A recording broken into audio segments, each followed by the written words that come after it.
America's artery, the I-95 corridor, a ribbon of asphalt that stitches together the East Coast. From the bustling cities of the north to the sun-drenched beaches of Florida, millions traverse this highway.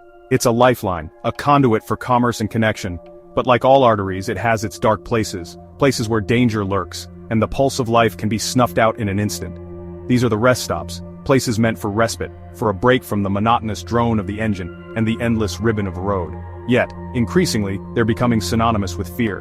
Reports of violence, theft, even murder, have become all too common. The very places meant to offer refuge are transforming into hunting grounds.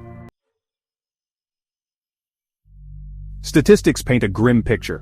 Crime rates at rest stops along I-95 are skyrocketing. Carjackings, robberies, assaults. The numbers are enough to make anyone think twice about stopping. And then there are the murders, cases that send chills down your spine, cases that stay with you long after you've turned off the lights. These aren't random acts of violence, they're calculated, predatory.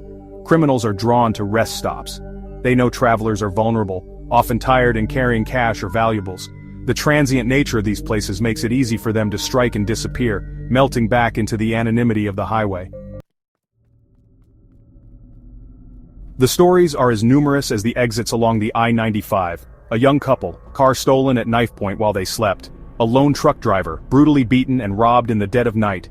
A family, terrorized and left stranded, their vacation turned into a nightmare. These aren't just headlines, they're stark reminders of the vulnerability we all face on the road. The fear is palpable. Travelers are avoiding rest stops altogether, pushing themselves to the brink of exhaustion rather than risk becoming another statistic. Dr. Sarah Johnson, a leading criminologist, has dedicated her life to understanding the darkness that festers in these seemingly innocuous places. The I-95 corridor, she explains, is a major artery not just for commerce but for criminal activity, drug trafficking, human trafficking, organized crime. It all flows along this highway. Rest stops, she continues, become convenient hubs for these illicit activities.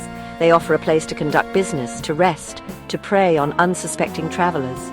The solution, she argues, is multifaceted. Increased police presence, improved lighting, surveillance technology, all are crucial in deterring crime and making these places safer. As a local resident, I often hear about the dangers at rest stops. Many people I know avoid them altogether, preferring to drive a little longer rather than risk stopping. It's a shame because these places should be safe for everyone. The fear and anxiety surrounding rest stops are palpable, affecting the way people travel and interact with these spaces. When traveling, it's essential to stay vigilant. Always park in well-lit areas, lock your doors, and be aware of your surroundings. If possible, travel with a companion and avoid stopping at isolated rest areas at night. Trust your instincts. If something feels off, it's better to be safe and move on.